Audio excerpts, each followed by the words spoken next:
பொதுமக்கள் மற்றும் மாணவர்களே அனைவருக்கும் வணக்கம். நீங்களாம் நியூஸ் கேட்டிருப்பீங்கன்னு நினைக்கிறேன். ஸோ வருகின்ற ஜூன் 10 பள்ளிகள் திறக்கிறதா நம்முடைய தமிழக அரசு அதிகாரப்பூர்வமாக சொல்லிட்டாங்க. இது இல்லாமல் நம்முடைய பன்னீர்செல்வம் முன்னாள் முதலமைச்சர் பன்னீர்செல்வம் அவங்க இருக்காங்க இல்லையா, அவங்க பார்த்தீங்கன்னா நம்முடைய தமிழகத்தில் ஜூன் 3ஆம் வாரத்துக்கு அதுக்கப்புறம் பார்த்தீங்கன்னா ஸ்கூலுக்கு திறக்கிறது பார்த்தீங்கன்னா ஒரு கோரிக்கை வச்சிருக்காரு. எதாலும் பார்த்தீங்கன்னா வெயிலின் வெப்பம் அந்தளவுக்கு அதிகமாக இருந்துட்டு இருக்கு. நீங்களே பார்த்துருப்பீங்கன்னு நினைக்கிறேன். ஸோ சுஜித்துங்கிற மாணவர் 12 படிக்கும் மாணவர் பார்த்தீங்கன்னா வெயிலின் தாங்க முடியாமல் உயிரிழந்தாங்க. ஸோ இந்த மாதிரிலாம் எங்கே நடந்திருக்கான்னு கேட்டால் நம்முடைய தமிழகத்தில் மட்டும் தான் நடந்துட்டு இருக்கு. ஸோ வெயிலின் தாக்கம் இல்லாமல் எப்படி சொல்கிறது, வெயில கூட தாக்குப்பிடிக்க முடியாமல் ஒரு மாணவர் இறந்திருக்காங்க. ஸோ அந்தளவுக்கு பண்ணால் வெயில் பண்ண சுட்டு வச்சுட்டு இருக்கு. ஸோ டெஃபினட்டாக சொல்கிறேன், வெயிலின் தாக்கம் காரணமாக உங்களுக்கு பள்ளியில் திறப்ப தள்ளி வைக்க தான் போகிறாங்க. ஸோ எழுதி வச்சுக்கோங்க பொதுமக்கள் மற்றும் மாணவர்களே, ஓகேவா. ஸோ நீங்களும் இப்போ வெளியே போகிறத மேக்ஸிமம் அவாய்ட் பண்ணிக்கோங்க, ஓகேங்களா. இது மட்டும் இல்லாமல் நாளைக்கு திங்கட்கிழமை பார்த்தீங்கன்னா ஸ்பெஷல் கிளாஸில் நிறைய பேர் வைக்கிறாங்கன்னு நினைக்கிறப்ப. ஸோ நிறைய பேர் கமெண்ட் பண்ணிட்டு இருக்கீங்க, நான் பார்த்துட்டு தான் இருக்கேன். எங்கள் ஸ்கூலுக்கு போனால் முன்கூட்டியே ஸ்கூல்ஸ் திறக்கிறாங்க, அப்படி எதுவுமே பண்ண முடியாதா என்று கேட்டுட்டு இருக்கீங்கப்பா. ஸோ உங்கள் ஸ்கூல் நேமும் அண்ட் டிஸ்ட்ரிக்ட் பேரும் மறக்காம கீழே கமெண்ட் பாக்ஸில் கமெண்ட் பண்ணுங்கள்.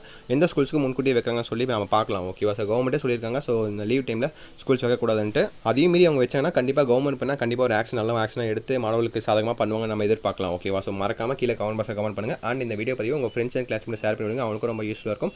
இது போன்ற நியூஸ்க்கு நம்முடைய தமிழக அறிவிப்புகள் யூடியூப் பக்கத்தை மறக்காமல் சப்ஸ்கிரைப் பண்ணிட்டு பக்கக்கூடிய பெல் பட்டனை கிளிக் பண்ணி ஆளுங்கிற செட் பண்ணி வச்சுக்கோங்க, ஓகேங்களா.